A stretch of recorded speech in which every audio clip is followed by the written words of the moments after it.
Hello everyone. This is AI announcer Loa of Live AI Weekly Seoul, bringing you all the latest news from all across the nation. Here is our first news. The election district of Jeongdong and Sundong-el, Seoul's representative swing voter area, was the last to finalize its candidates among the Han River Belt. After a fierce nomination competition, candidates from both the ruling and opposition parties were met by reporter Lee Hae-jin. 20대 총선부터 중구의 인구미달로 성동구 금호동과 옥송이 합쳐져 만들어진 중성동을 현역인 더불어민주당 박성준 의원이 재선에 도전하는 가운데 국민의힘에선 이해운 후보가 맞대결 상대로 결정됐습니다. 민주당 대변인으로 친명 인사 중 한 명인 박성준 후보는 정권 심판론을 정면에 꺼내놨습니다. 윤석열 정권 3년차 정권 심판을 하는 선거라고 할 수가 있을 것 같아요. 사과 하나 값이 이제 10,000원 되는 나라가 어디 있습니까? 이렇게 이 정도로 민생 경제가 파탄났다는 얘기를 하고 있고, 특히 이제 검찰이 정권을 장악하면서 민주주의가 퇴행하고 있다는 부분. 서초에서 3선을 지냈던 국민의힘 이해운 후보는 지역구 변경 이유에 대해 중구의 더딘 발전을 언급했습니다. 서울의 가장 중심인 도심인 중구가 화려할 줄 알았는데 가장 고통을 호소하시는 분들이 많았고, 근데 알고 보니 대한민국 어디에도 없는 규제, 중구에만 있는 규제, 이게 풀리지가 않는 숙제를 보고 개헌이 되어서 이 숙제를 해보자. 중성동을은 한강벨트 안에서도 손꼽히는 스윙보터 지역, 부동산과 경제, 교육 이슈에 대해 민감한 지역으로 민심의 변화가 빠른 곳입니다. 때문에 두 후보 모두 부동층을 잡기 위한 차별화된 공약을 내세우고 있습니다. 먼저 부동산 관련 정책으로 민주당 박성준 후보는 종합부동산세 완화 공약을 밝혔고, 국민의힘 이해운 후보는 맞춤형 재건축, 재개발 추진을 약속했습니다. 그러니까 1가구 1주택자에 한해서 종합부동산세 공식 시가 기준 16억 원으로 한다고 하면 실거래가 25억 원이 해당되기 때문에 실질적으로 제가 얘기한 것처럼 종합부동산세 상위 1%만 해당되는 거기 때문에 많은 분들에게 혜택을 줄 수 있는, 중구 성동을 유권자의 최대 다수가 고통을 받고 계시는 재개발, 리모델링, 재건축을 단지별로 사정이 다 특수하고 원하시는 것이 다르기 때문에 주민들이 원하는 대로 맞춤형으로 해드리겠다. 또 이해운 후보는 중구의 공동학군 조정을 중구만이 아니라 용산구, 종로구까지 같이 묶여서 너무 먼 거리를 장거리 통학을 해야 되는 배정이 되는 거, 이 문제를 공동학군을 조정해서. 박성준 후보는 만 18세 이하 가정에 성장수당 지급을 내걸었습니다. 월 50만 원의 현금 지원을 해준다고 하면은 저출생 문제를 해결할 수 있는 중요한 하나의 전환점이 되지 않겠느냐라고 하는 생각이었습니다. 민주당이 압승했던 지난 총선에서도 양당 후보의 표차가 4.6%포인트로 크지 않았던 중성동을 아직 드러나지 않은 부동층의 민심을 잡기 위해 두 후보의 치열한 본선 경쟁이 시작됐습니다. 딜라이브 뉴스 이혜진입니다.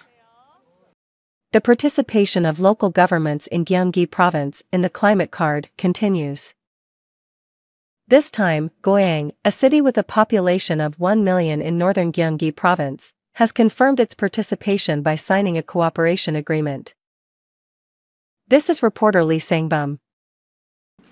기후 동행 카드 이용 권역이 고양시로 확대됩니다. 서울시와 고양시는 25일 기후 동행 카드 업무 협약을 체결했습니다. 서울과 인접한 경기 지자체 가운데 인구 100만 도시는 처음입니다.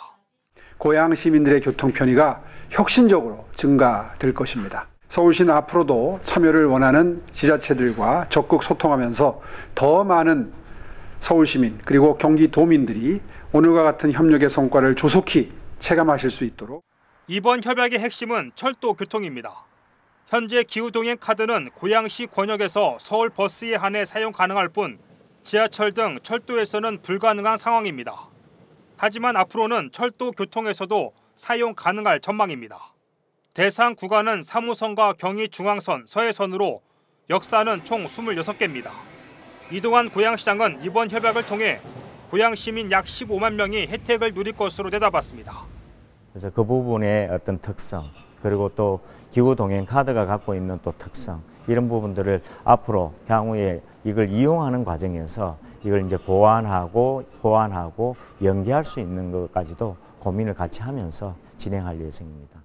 시행 시기는 코레일과 협의가 원만히 진행된다면 6월 중 서비스가 시작될 것으로 보입니다.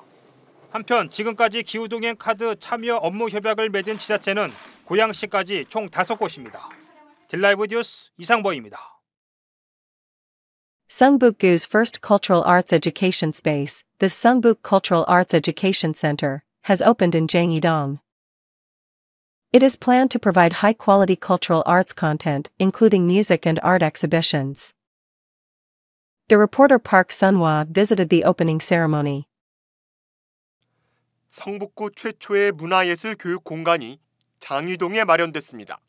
성북문화예술교육센터. 건물은 5층 규모이며 각 층마다 특색을 갖췄습니다. 문화놀이터 플레이그라운드는 유치원과 초등학생 등 아이들을 위한 놀이공간.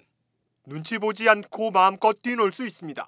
4층과 5층을 방문하면 다양한 예술작품을 감상할 수 있습니다. 사람들이 움직일 때마다 그 움직임에 따라서 반응하는 작품입니다. 저희가 이 작품 만들 때 공존, 우리가 어떻게 같이 살아갈 것인가라는 주제로 이 작품 만들게 되었습니다. 성북문화예술교육센터는 지역사회에 양질의 문화 콘텐츠를 제공하는 장소로 활용됩니다. 학교와 지역기관과 연계하고 문화예술인과 지역 주민을 연결합니다. 건립 규모는 대지 516평방미터, 연면적 998평방미터, 지상 5층으로 건립되었습니다. 문화놀이터, 다목적실 등 수요자 맞춤형 문화예술교육 전용시설로 활용될 예정입니다. 성북문화예술교육센터의 운영시간은 매주 화요일부터 토요일까지이며 오전 10시부터 오후 6시까지입니다. 성북구는 개관 기념으로 예술교육 프로그램 상상과 연결을 운영한다고 밝혔습니다. 딜라이브 뉴스 박선화입니다.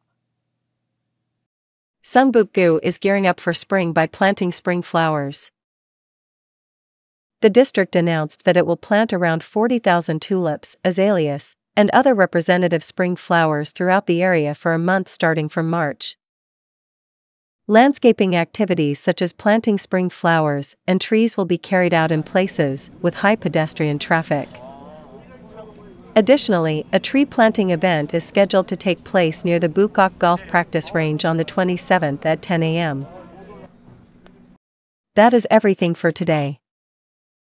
This was Live AI Weekly Seoul. Thank you for joining us today.